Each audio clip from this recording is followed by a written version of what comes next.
السلام علیکم ورحمۃ اللہ وبرکاتہ۔ دوستوں، آج کے سوال کا عنوان ہے سود کے پیسوں سے مسجد کا بیت الخلاء تعمیر کرنا۔ سوال کرنے والے نے دارالافتاء دارالعلوم دیوبند کے ویب سائٹ پر سوال کیا، حضرت مفتی صاحب، سیونگ اکاؤنٹ میں جو انٹرسٹ کا پیسہ آتا ہے اس پیسے کو ہم مسجد کے بیت الخلاء کی تعمیر میں استعمال کر سکتے ہیں یا نہیں؟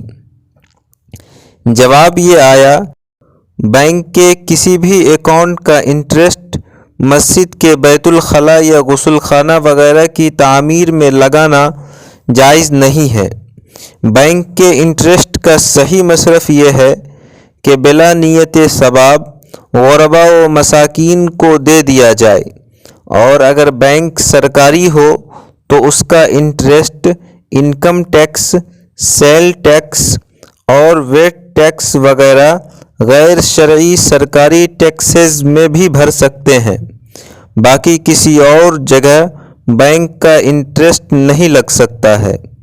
دوستوں، دارالافتاء دارالعلوم دیوبند کے اس فتویٰ سے معلوم ہوا کہ سود اور حرام مال سے مسجد کے بیت الخلاء، غسل خانہ وغیرہ تعمیر کرنا درست نہیں ہے، اور جب بیت الخلاء وغیرہ تعمیر کرنا درست نہیں ہے تو پھر اس رقم سے مسجد تعمیر کرنا، مدرسہ تعمیر کرنا بھی درست نہیں ہوگا۔